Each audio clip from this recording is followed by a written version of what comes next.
I'm so excited to be here. I was just telling Tim, I've been hiding in my house here in Elk Grove working for high-tech companies in the Bay Area and launching my own businesses. So definitely all of us just need to do more in the Sacramento region. I'm happy to be here.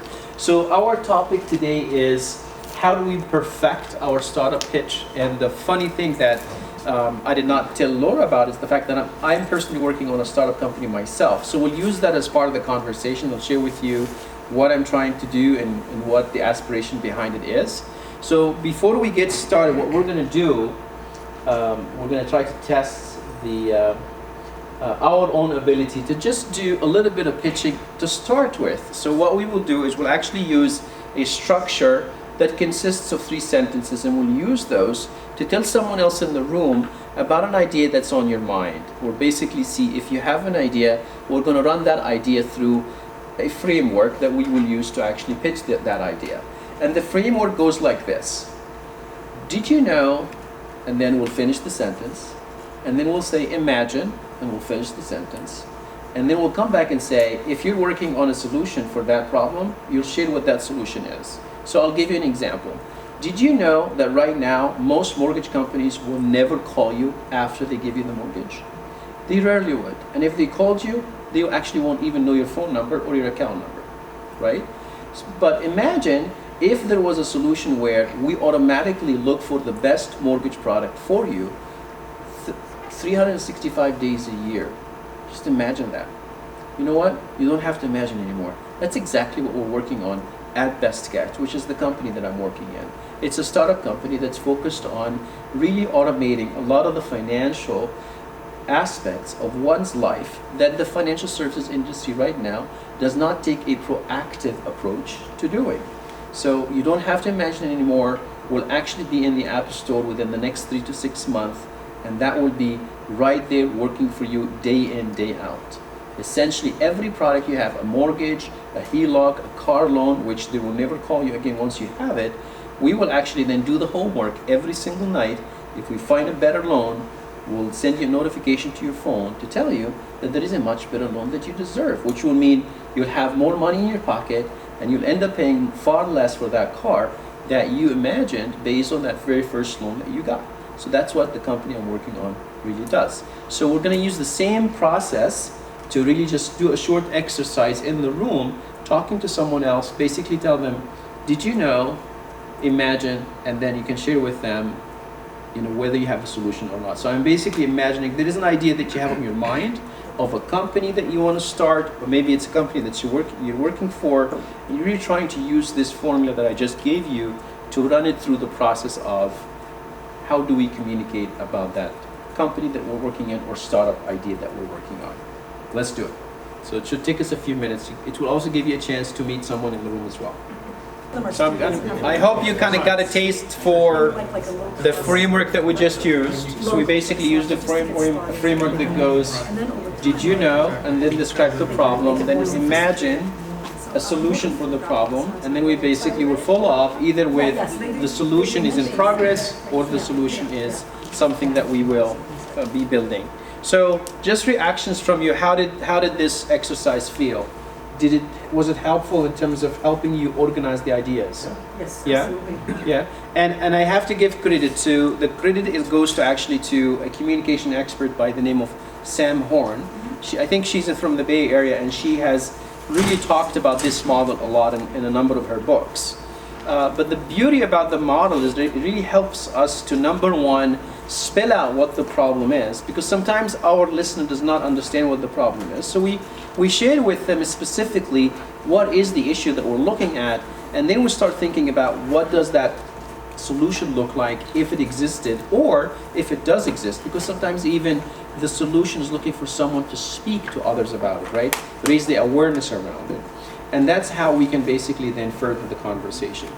So as we will see throughout our discussion, there will be opportunities for us, very much like in this situation where you only had 2-3 minutes with that person, you're still able to tell them what business you are working on, or a startup idea that you're thinking about, and you're very clearly articulating what the issue is you're trying to focus on. Because otherwise, usually what we struggle with is we're really trying to clarify what it is first, and that is the struggle. So when we think about a startup pitch, hopefully by then we are much more advanced in our thought process, right? We have basically thought about a whole lot more details as we will go through what we are talking about. So, and here's the main thing that, again, this is from Sam Horn. The main thing that we think about when we're doing a startup pitch is to realize that my main goal is not necessarily to make sure that they will give me a check right then and there, because we all know that it's highly unlikely, very, very few chances they will actually give you a check in the room while you are pitching. But the best thing that can happen is if at the end of that meeting they say, we're very much intrigued, we want to find out more.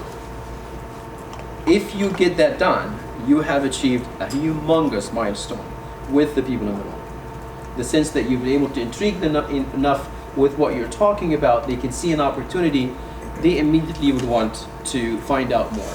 And that's when they essentially would have a whole lot more people from their offices delve deeper into the idea, work with you. Even if you don't have everything spelled out yet, they will help you spell out all the details, whether it's financials, go-to-market. And that's where they come in. A lot of venture capitalists are not just there to give you the money, they also want to make sure that if there is someone they know that is going to bring a higher level of knowledge and expertise to the table, they bring all of these people in. And that's where we start talking about money versus smart money. So not every dollar is the same, because the dollar that comes with people that know the industry, if it's financial services industry or healthcare, then I want to work with that VC because he or she knows more about the industry I want to be part of, and highly likely he or she has a whole lot more contacts that can come into the equation and make a big difference for me.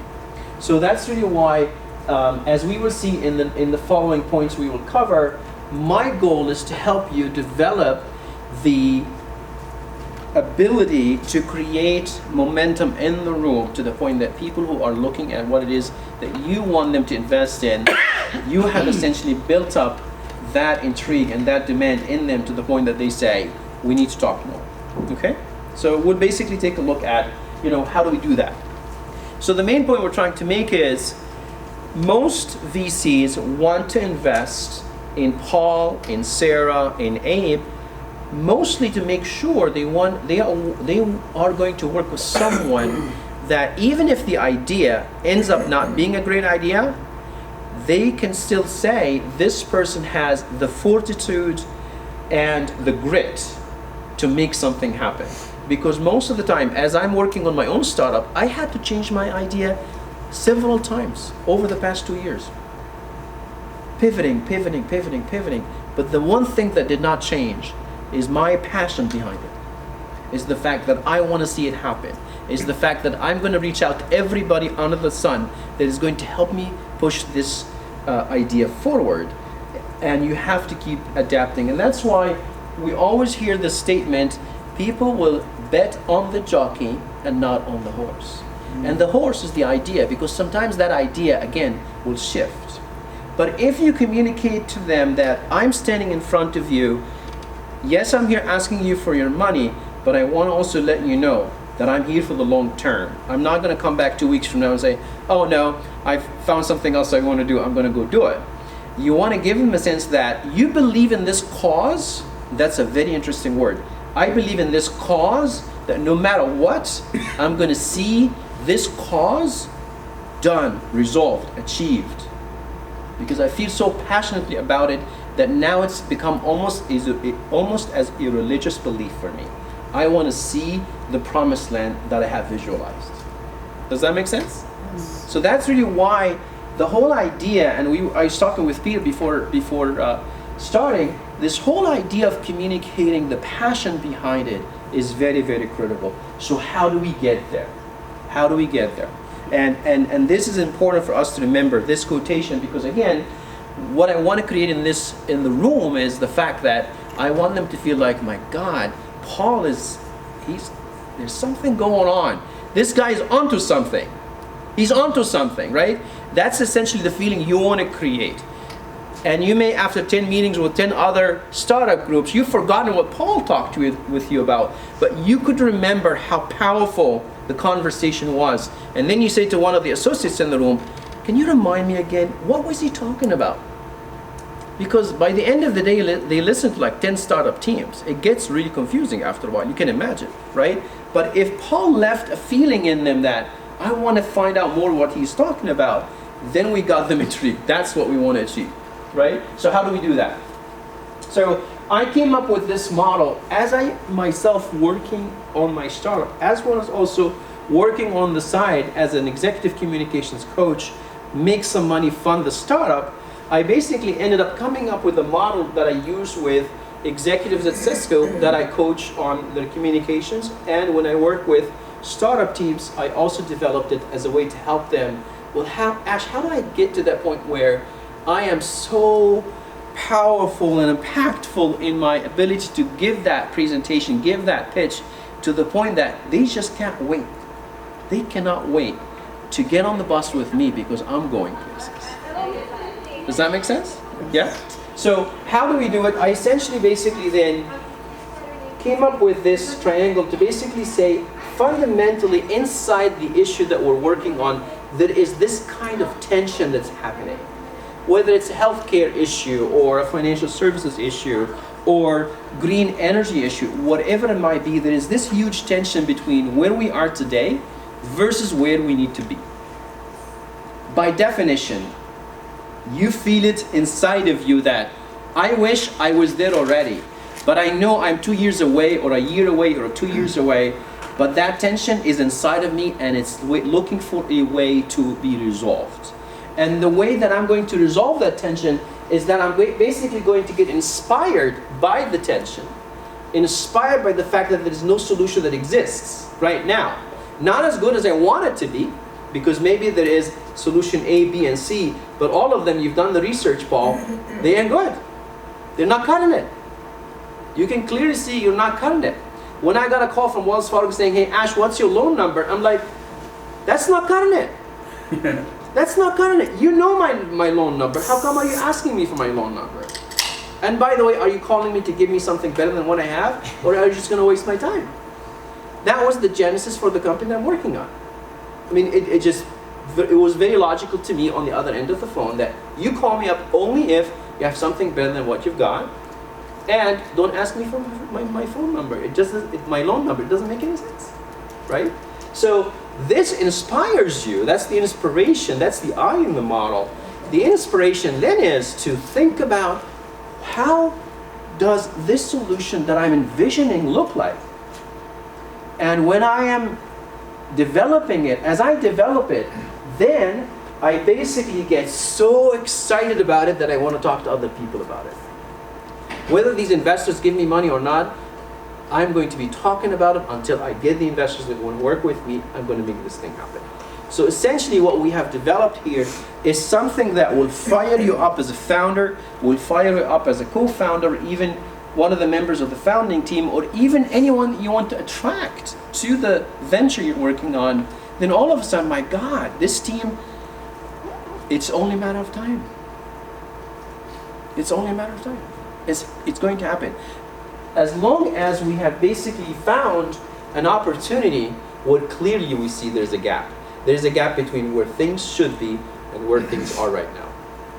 If we have something like that and we nailed it, whether it's a small idea or a big idea, as long as there is an opportunity for us to showcase what that tension is and showcase the inspiration it gives us to come up with a solution and creates an excitement inside of us, we are 90% there, because the big part of convincing the investors is they can really see, if we did this right, the numbers are easy to come up with. The financial model, easy.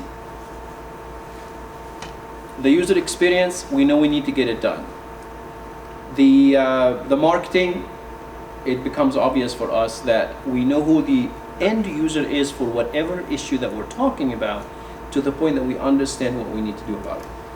You have a question? Yeah, so when I'm looking at this and you describe tension. Yes. Is the focus. Yes. Right?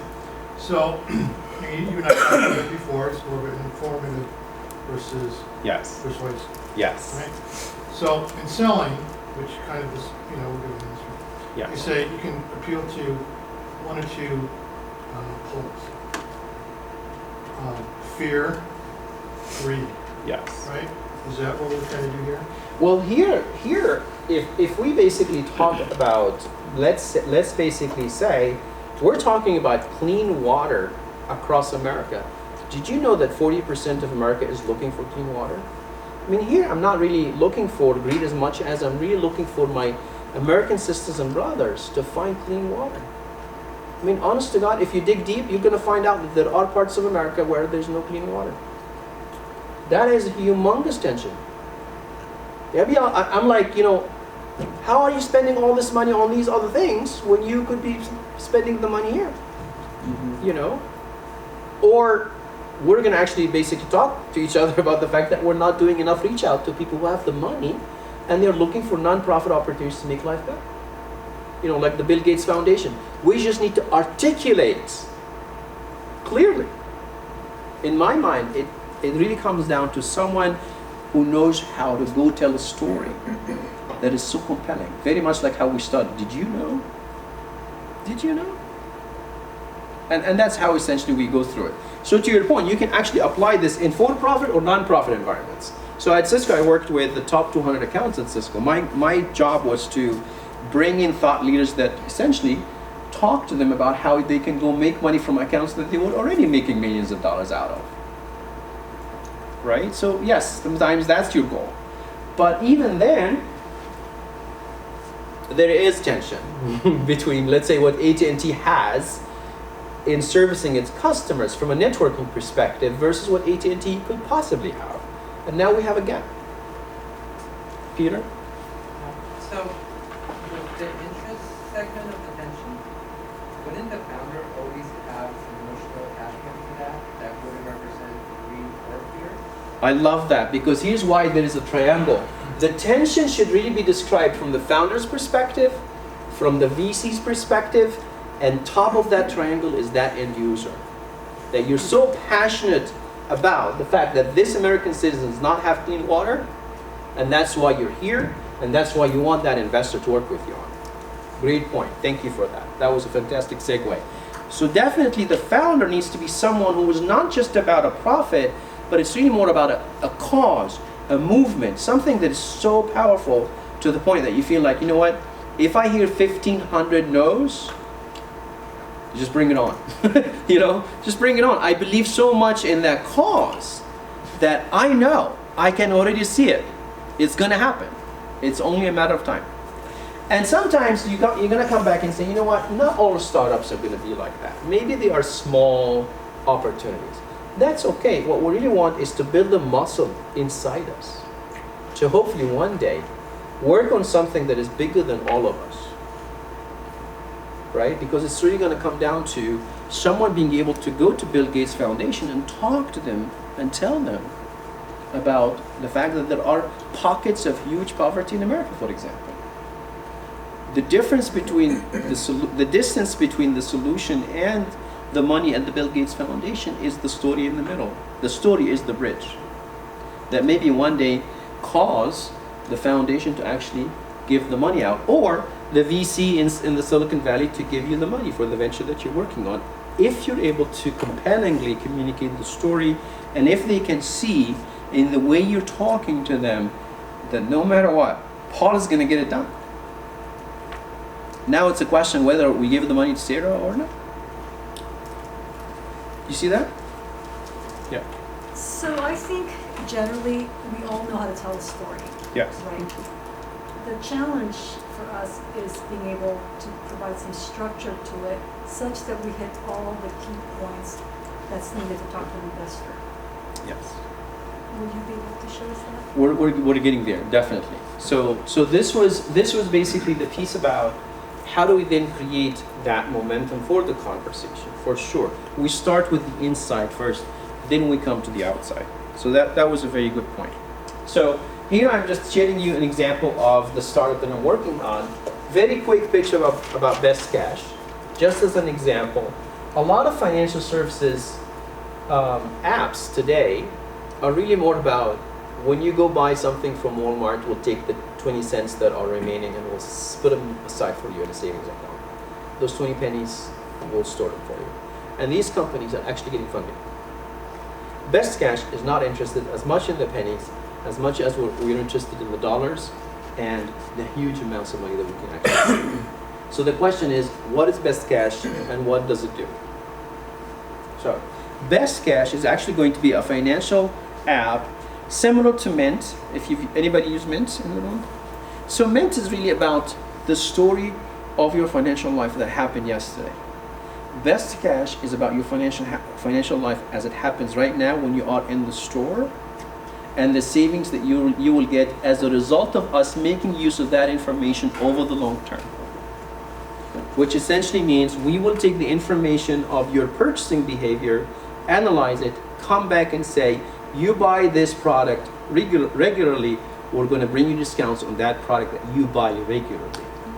Does that make sense? Yeah. So if I'm a household and I spend, $600 a month on X, Y, and Z, we're going to take the data about the X, Y, and Z and only bring coupons and discounts on those things that you buy frequently, which will help you save more money, right? And then the third thing we will do is we will take a look at your loans, your car loan, your home loan, and if we're able to get you a better loan, we'll come back and say, knock, knock, knock, we found a better loan. We won't give you the runaround. We won't put in front of you a mortgage product that is completely irrelevant. Only if we can put something that means something to you, we'll put it in front of you. Why? Because the way I thought about Best Cash was just completely selfishly. I want this product myself. I want someone to say, hey Ash, when you took that car loan, you took that car loan when you didn't have a job. You had to pay about 11% interest rate. When everybody else has a prime FICO score, they were only paying 3.7. But when I buy that product for 10% interest rate, they will never call me back. Unless I proactively make that call. But they won't make that call for me. And when you ask most Americans, they say, oh, I totally forgot about it. I just make the payment. You talk to somebody else about home financing. My friend was sitting having dinner with me. She basically said, Ash, it is so daunting that I don't want to bother with it. She's not even thinking about it. You know what that means? That basically means, when we go back to this slide, that basically means she could save $70,000 to $150,000 over the life of the loan, that she doesn't want to be bothered just because of how difficult the financial service industry has made it for her to get a refinance to happen. So that's really what Best Cash aspires to do. And you know what's interesting is, most of the tools to get this done are now available in the system. All we're doing is we're really connecting the dots, and we're making sure all this functionality shows up in front of you in the app. So all you have to do is say, hey Ash, you know what? I have this loan, I have this loan. When you find a better loan, talk to me. If you don't bother me. And that's exactly what we're going to be doing here. 365 days a year, when we find a better product, we'll let you know. Otherwise, we'll stay out of your hair. That's what Best Cash is all about. So this is the price. And the most beautiful thing about it, in my own mind, is the fact that it's almost like hundreds of Mack trucks in the system that you can put through between the money we're paying and the savings that we could achieve. I mean, imagine, on one Mack truck you have a Tesla that you can have. It's your money, but they're not giving it back to you. The money is basically going to the mortgage company.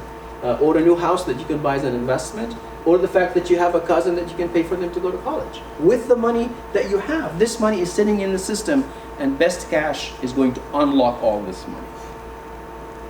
It's incredible. I'm so excited, to be honest. So that's what Best Cash will do. And eventually, as I mentioned, if you do have a product, loans and insurance you want to have, you'll get a notification telling you, we found something. Double click to view it. If you like it, you'll apply for it.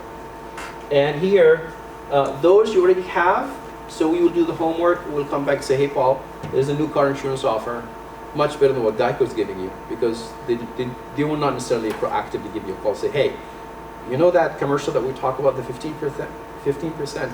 There's actually something even better. They won't call you. That's what Best Cash is about. Does it make sense? Yeah? Would you use it if you find it in the App Store?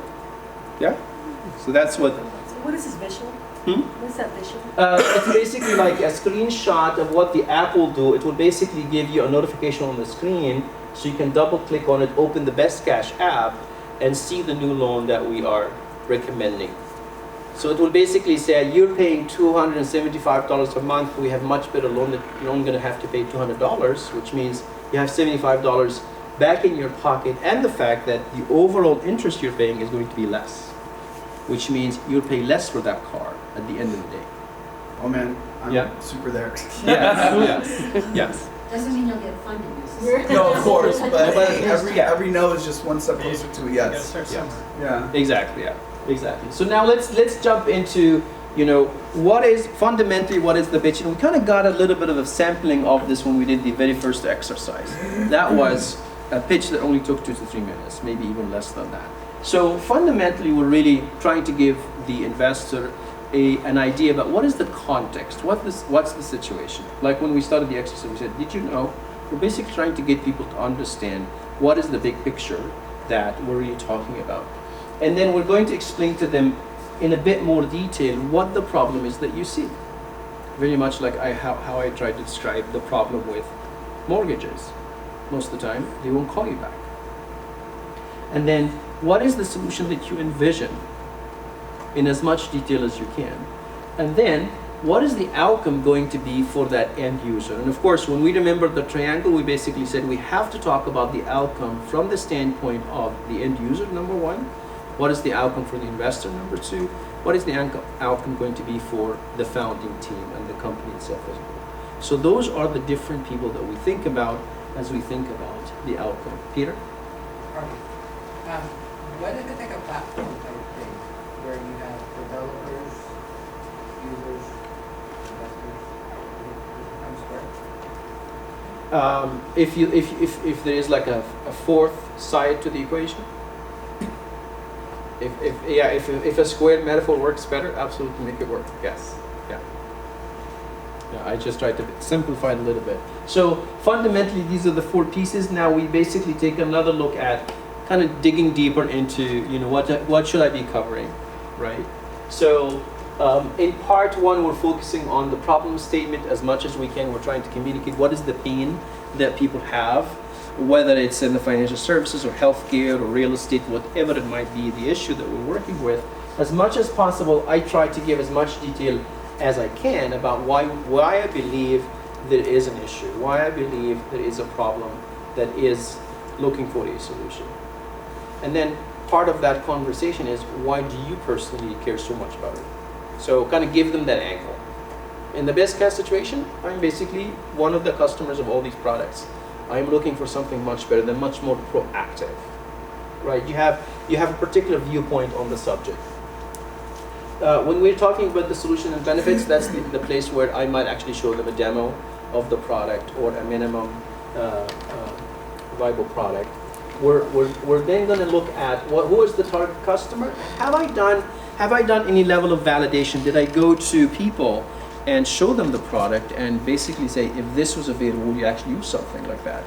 As much as possible, you want to have done a level of validation with people that you think need this product.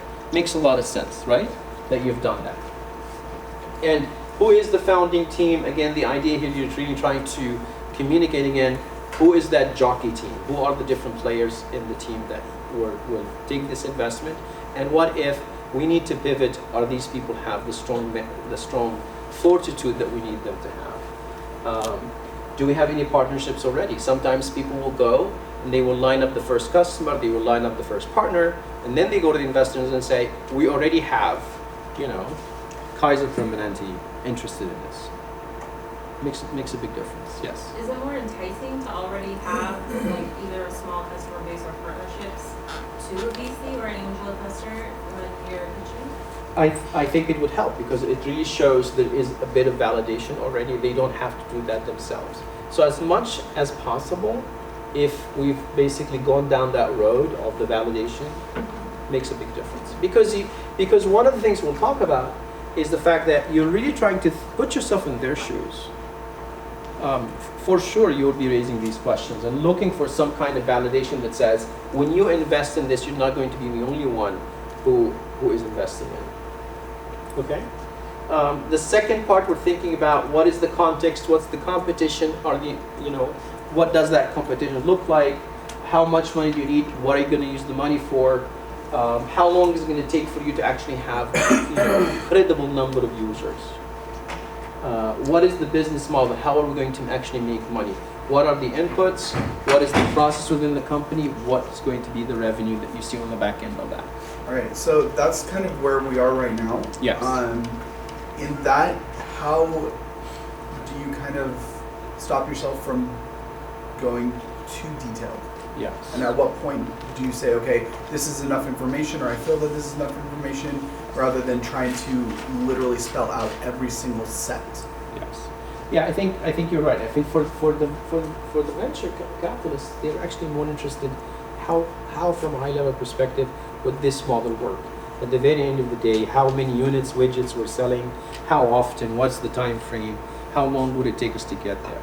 That's the level where in that first meeting, that's really what you want to communicate.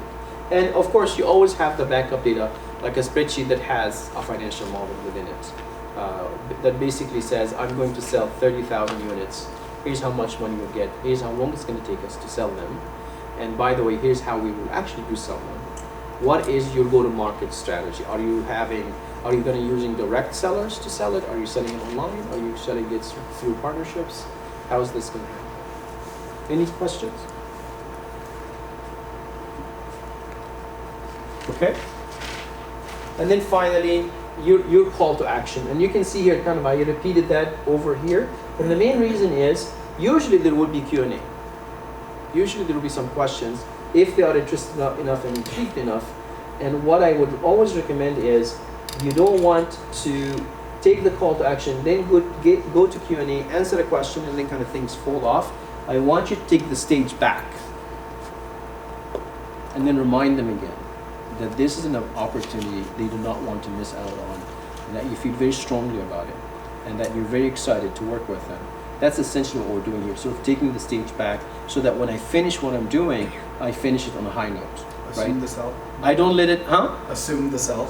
Yeah, exactly. So that you don't basically sort of let it fizzle out. You take the stage back and you remind them what your call to action is, and that you're very much interested in speaking with them. Might it be a good strategy to actually leave stuff open so that Yes. they actually ask questions, so your answer solidifies their Could you say that again, Peter? What do you mean? Basically, like, if you purposely don't give as much information as you could, going back to what he was asking, Yes. too much detailed information, Yes. is it a good strategy to know that they're going to want to ask questions, and then when you give them the answer to that question, they're going to be then engaged? Well, Just as much as we can create intrigue, like very much what happened here, there is some kind of intrigue, there's a bit of confusion here, but what you want is enough interest to the point that let me now show you a full demo of the product. Or let's set up some time to do that. Or we'd be more than happy to do that, respecting your time. Would you like us to go into that now? If you get permission from them to do that, fantastic. And always be ready. Like I would be ready with the demo, I would be ready with the spreadsheet if they want to look at numbers. I'm happy to do that. And then again, of course, say, this is where we are right now. These are the numbers that reflect that. Because maybe things will change and the numbers will change. Right? Yes. Okay, so you're in a pitch, they're asking a flood of questions. At what point do you, like, is it good to say, hey, that's a great question, why don't we meet again on this? Like, would you want to encourage that second meeting? You Or could, would you could. I think you'd be able to tell if you're getting a lot of interest, Mm-hmm. then it's obvious, and you can basically say, definitely there are some questions that are being raised that we would need to actually prepare some answers for and go dig deeper. Would love to schedule some time with you where we could cover these points. Maybe 3 to 4 years out, we should be able to bring this data in and have a discussion around it. So give us your money now. Yeah.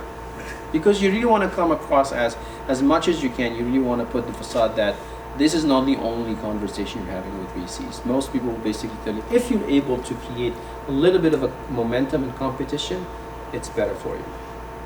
If they're the only VC, transparency is the best thing to say. You know what? This is the very first one that we're talking with. Yes. I guess this isn't like a solid answer type of question. But Yes. how many meetings would you say you would need with a particular VC? Like if I'm going to one, are we going to be repeatedly going to meetings, like 5 meetings in until they decide, or are they pretty quick? Because of how many they see, they are able to tell very quickly, number one, whether this is the space they want to be in or not, if it's an opportunity they want to work on or not. Because they also have a portfolio of companies, they're very quickly doing a lot of cross-checks. Yeah. 1 to 2 meeting maximum, I think, will know whether or not there is a deal to be made. I just have a quick question. Obviously, if you're presenting, you're also giving intellectual property information. Yes. So, do you ask for an NDA at the beginning? I personally don't. No. Yes. So there's always that risk that, that's Yes. a great idea. Thank you very much. And start with it. Yes. Yes. If somebody wants to see something, they would steal it. But I think, given the caliber of people who work in that industry, they're usually interested in making a lot of money, not taking an idea that is not proven yet and play with it. They just want to make sure that if you believe so strongly, that's why they're going to basically bet on the jockey, because they can see that you're not going to let anything stand in your way. Hopefully, right? Peter? That's what I was gonna say, there's a lot of ideas out there. There's a lot of Yes. courses out there. that might be tough. It's the execution. I mean, even best guys that I'm talking about, we still don't know. We're going to start passionately going behind it to bring it to market. That's what we have all the intention to do. We may run some hurdles, right? We're so much counting on financial technology that is open. If we don't have access to the loans you have, you cannot look at them and compare them to others. We won't be able to do the work we're talking about. Does that make sense? That's essentially what's at stake. Abe? Do VCs typically invest in passion, or do they invest in working models, proven models? Well, one, of course, they want to make sure it's an idea that's good enough, right? And the second piece would be how much committed are you to it? That's the passion piece. It's the commitment piece. So when putting together a pitch, do you want to frame your pitch around the passion behind the project, or do you want to frame it around how feasible, the details, the logistics? They go hand in hand in my mind, because definitely, on Best Cash, I spent so much time trying to find out if it's feasible. I mean, I had to restrain my excitement.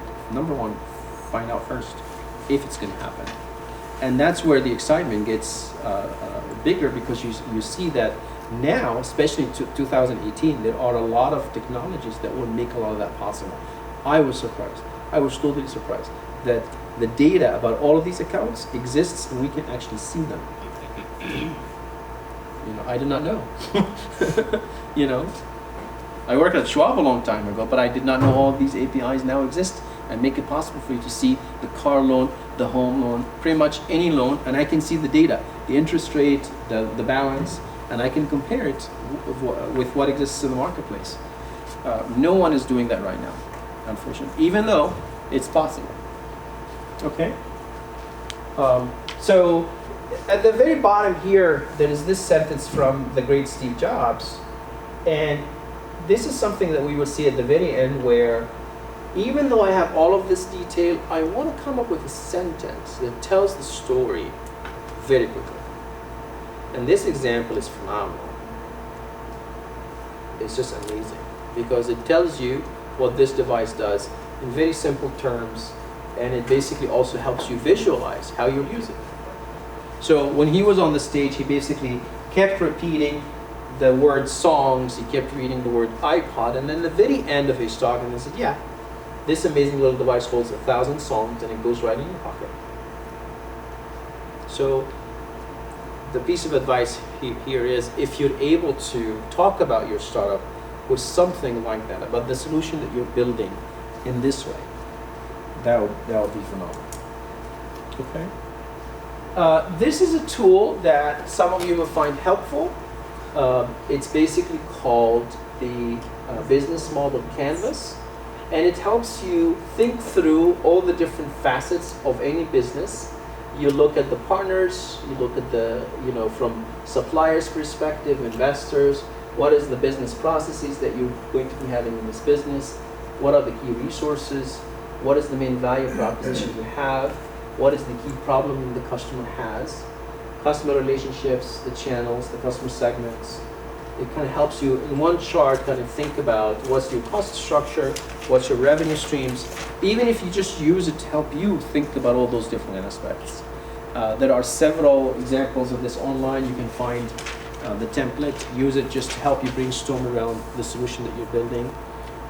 You can sometimes even use it to talk to investors and walk them through the different aspects of the business without having to have a slide deck of 15 slides. One chart like this one can really be the basis for the discussion. And maybe right behind this one, there's a financial model that says, here's how many widgets we'll sell, here's how much money we'll make, and here's how much money the investor will actually have based on those numbers. Okay? So there are a lot more details here in the deck. I'll make this deck available, by the way, but I'm going to actually jump us to this point right here. To your point, the investors have certain questions on their mind. Part of you being someone who's done their homework really well, you're talking to the conversation in their head. You want to think about what is the conversation in their head, and you're answering those questions as proactively as you can. So if you think they will have a question around, well, how many units typically are you going to sell and how soon, how often, or how, you talk to that question, you talk to the go-to-market. If you think they're going to ask you what's the competition is like, you want to get ahead of that and talk about that. That's what this point is, and it happens every day when you're watching commercials on TV. They are talking to the conversation in your head. And as much as possible, you want to address that, because this will minimize also the number of questions that happen in the room. Okay? So we'll go to this whole concept of how do we bring it all together. And the way we do that, it will basically think about when you're presenting, maybe there are 2 founders, maybe there are 3. You want to think about the piece that you know how to do so well, and then maybe divvy up the work. Maybe there are 2 people that end up presenting the whole thing, or 3, depending on where the strength areas are. That's what we mean here. So you might assign primary, secondary. SME means subject matter expert. And that's essentially what we mean. You can do your own exercise as a team. You can play devil's advocate, very much like what people here were doing. Questioning things, which is very healthy. You look at the business model, why not, why you, why now? Isn't there somebody else doing it already? Doesn't Mint do that already? Why should anyone invest, let alone you, right? Feel free to adapt this model. Think about the treatment that you're doing, presenting. Usually there will be some questions. You can also proactively think about a lot of those questions yourself as much as you can. You come together in the room and say, okay, 2 of us are going to play the presenters and the other ones will be the investors, and let's just fire questions and see how we do. And then do it again and again and again, right? There's no stopping there, right? We talked about how we can wrap the excitement in one sentence that grabs attention. You can play with this. Why you, why now? We talked about this before. The 1-page model, the canvas that we talked about. What are the risks? How are you going to handle them? And what is the expected return on invested dollars? How soon can these investors find an exit, right? Because not all investors want to wait for a long time. So you might give them a time frame that we will take your money, we will get to Series A, and once we're there, you are more than welcome. If you want to step out, you can take your money out at that time. Okay? So we then come back and we think about everything. We think about the content we're delivering, we think about how we are delivering that content, and we think about the excitement, the state we are in. That's what this is about. How can we make sure that when we go in the room, we're so excited about what we're talking about that it's going to come across. Are we going to use demos? Are we going to use video? Are we going to use customer stories? That's the meaning of treatment. You always have all these options. People have so many ideas now with digital media. You can come up with different ideas. It doesnn't have to be a PowerPoint deck. It doesn't have to. Okay? And keep in mind, what is that one question on their mind? Why should they invest in you? Why should they do that now? Is there someone else doing what you're trying to do? And what is the best outcome that you think they're looking for? One thing I learned at Cisco from John Chambers, you always want to have the strong open, as we said, and the strong close. That's why I basically said, even if they do a Q&A, make sure you bring them back to yourself so that you can close on that high note. That's what this is about. Okay? Very, very critical. Okay? And now we come back to the very beginning where we started. The exercise we did, we basically said, did you know or do you know? We basically said imagine. We basically said this is exactly what we're doing. That was the format we used to tell the story. You guys were using that framework, and then the magical sentence at the end. Why? Because I've been to a lot of networking events where all I have is a couple of minutes with Sarah, and I need to be able to explain to her what Best Cash does, right? So you actually would be in a whole lot more of those situations than you are in the VC meetings. So the more you have a 15-minute version, a 2-minute version, and a 1-minute version of what it is you're talking about, the better. And that's really what this framework does. So hopefully give you some ideas. Definitely it's a big, huge subject, and I'm very happy to be here today. Thank you very much for listening. We'll open it up for other questions you have.